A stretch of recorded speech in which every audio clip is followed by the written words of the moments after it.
everyone. The book that I chose to do my book review and my book talk over is Exit West by Mullen-Beck. This book was an incredible read.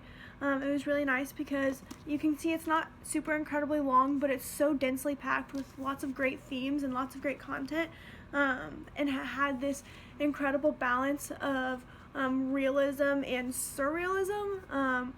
It was almost science fiction-y at times, but it was a lot of almost like a dystopian kind of a feel too. Just overall really incredible.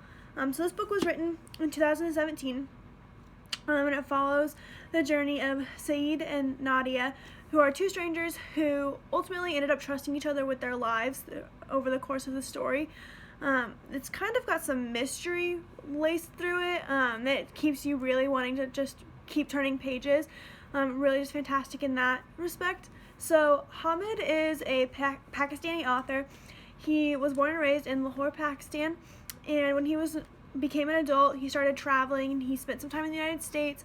Some of his other novels take place like in New York, and then he also spent a lot of time in London, in the United Kingdom, and London actually takes up a good couple chapters of this book when they're traveling, the characters in this one. And so besides Exit West, he's written 4 other novels, varying topics. One of them is about kind of living as a Muslim in New York. So I haven't read that one, but I'm actually really interested in it and just reading a little bit about it after doing some research for this book.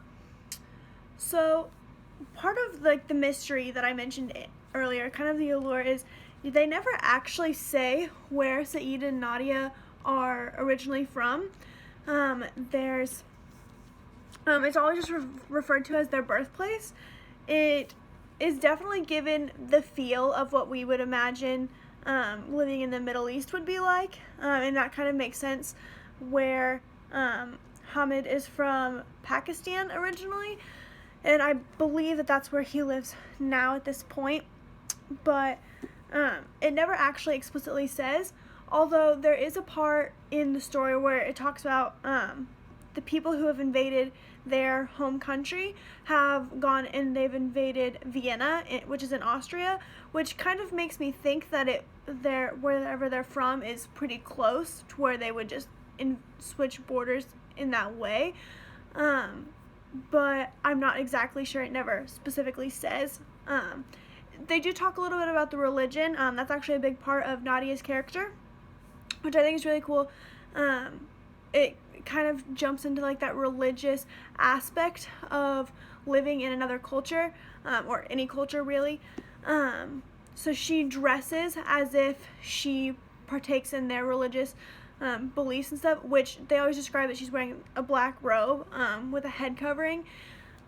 So that's a big part of her character, and but she doesn't actually partake in the religion, and it's kind of a way of her to like blend in. She says it's so that the men don't mess with her because they won't approach her if she's dressed in that way. So that's like a really cool part of her character, and she's just a really cool character anyway. That was one of my biggest draws to this story. She was just this very independent, very like she wanted to question things kind of a character. She's kind of, in my mind, she's kind of comparable to, I grew up reading Hunger Games. She reminded me a little bit of Katniss, although there's never really a full revolution in this book. It's really cool because it's very natural, talking about like real things that could happen, and then all of a sudden they travel to other countries to escape the war that's in their home, by going through these essentially like magic doors. They start popping up places, and they use these doors to travel to other countries, and they go to Greece, and they go to London, and then they end up in California, which is where they're finally able to relax. And although this is a love story, it does not have the typical love story happy ending, although they are able to separate and give each other space and then come back many years later and they're still great friends. So I think this is just a really great read for anyone who would be interested in it. If you have any other questions, please let me know because I would love to talk about this book some more. Thanks!